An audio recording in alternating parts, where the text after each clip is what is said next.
Hi friends, இன்றைக்கி நம்ம பாவக்காய் வச்சு சூப்பராக ஒரு தொக்கு தான் நம்ம பண்ண போகிறோம். இதில் கசப்பு எதுவுமே இருக்காது அண்ட் டேஸ்டியாகவே இருக்கும். பாவக்காய் பிடிக்கலன்னு சொல்கிறவங்க கூட இது ரொம்பவே விரும்பி சாப்பிடுவாங்க. ஸோ இது மாதிரி நீங்கள் செஞ்சு கொடுங்க, சூப்பராகவே இருக்கும். வாங்க அது நான் எப்படி செஞ்சேன்னு சொல்கிறேன். அதுக்கு ஃபஸ்ட் நம்ம பாவக்காவை இது மாதிரி நீட்டாக க்ளீன் பண்ணி எடுத்து வச்சுக்கலாம். அதுக்கப்புறமா குட்டி குட்டி பீஸாக நம்ம கட் பண்ணி வச்சுக்கலாம். அது கூடவே தேவையான தக்காளியை நம்ம குட்டி குட்டி பீஸாக கட் பண்ணிக்கலாம். அதுக்கப்புறமா வெங்காயமும் கட் பண்ணி வச்சுக்கலாம். இது மாதிரி மசாலா பீஸ் அரைச்சிருக்கேன். தேங்காய், சின்ன வெங்காயம், பெருஞ்சீரகம், அதுக்கப்புறமா ஒரு தக்காளியும் சேர்த்து அரைச்சிருக்கேன். ஒரு பேனில் ஆயில் அப்ளை பண்ணிவிட்டு வெந்தயம், சீரகம், கடுகு, கருவேப்பிலை, காஞ்ச மிளகாயெல்லாம் போட்டு அது கரைஞ்சதுக்கப்புறமா அதுக்கப்புறமா வெங்காயம் போட்டு நல்லாவே வதக்கிடலாம்.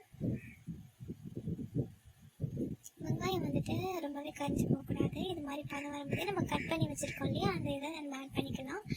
ஆக்சுவலி இதில் என்ன அப்படின்னா, பாவக்காய்க்கு கொஞ்சமாக நீங்கள் ஆயில் அப்ளை பண்ணி வதக்குங்க. இது ரொம்ப நேரமே வதக்குறேன், ரொம்பவே டைம் ஆச்சு. 20 மினிட்ஸ் நான் வதக்குனேன். நல்லா வதக்கிட்டே இருங்க, அப்போ தான் அதில் உள்ள கசப்பு எதுவுமே நம்மளுக்கு இருக்காது. 20 மினிட்ஸ் கன்ஃபார்ம் நீங்கள் இதை வந்துட்டு வதக்கிக்கிட்டே தான் இருக்கணும். அப்போ தான் அதில் உள்ள அந்த கசப்பு எல்லாமே போகும். நல்லா வதங்கி அந்த ஃப்ளேவர் டேஸ்ட்டாகவே வரும். ஸோ நான் அதை எடுத்து பார்த்துட்டே இருந்தேன், அது வதங்கிட்டா அப்படின்றது. ரொம்ப டைம் நான் வதக்கிட்டே இருந்தேன். இப்போ அது வதங்கிடுச்சு. இதுக்கப்புறமா நான் தக்காளி ஆட் பண்ணுறேன்.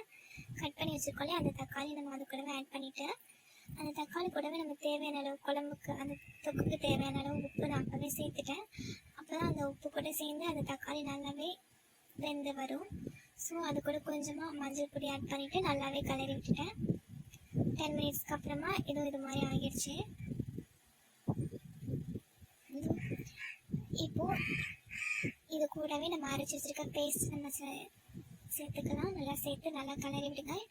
அதுக்கப்புறமா நம்ம கரைச்சி வச்சுருக்க புளி நம்ம கண்டிப்பாக ஊற்றணும். புளி கொஞ்சம் நீங்கள் நல்லா திக்காகவே ஊற்றுங்க, அப்போ தான் அதில் கசப்பு எல்லாமே போகும். நான் அது கூடவே தேவையான தண்ணிலாம் வச்சு இது மாதிரி கொதிக்க விட்டுட்டேன்.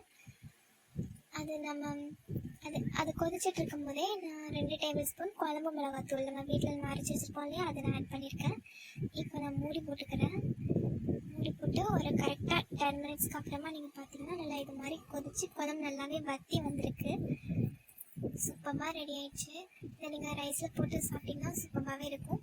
அண்ட் பாவக்காவே பிடிக்கலன்னு சொல்கிறவங்க கூட நீங்கள் இதை ஷேர் பண்ணுங்கள். நீங்களும் செஞ்சு பார்த்து எப்படி இருக்குன்னு அப்படின்றது கமெண்ட்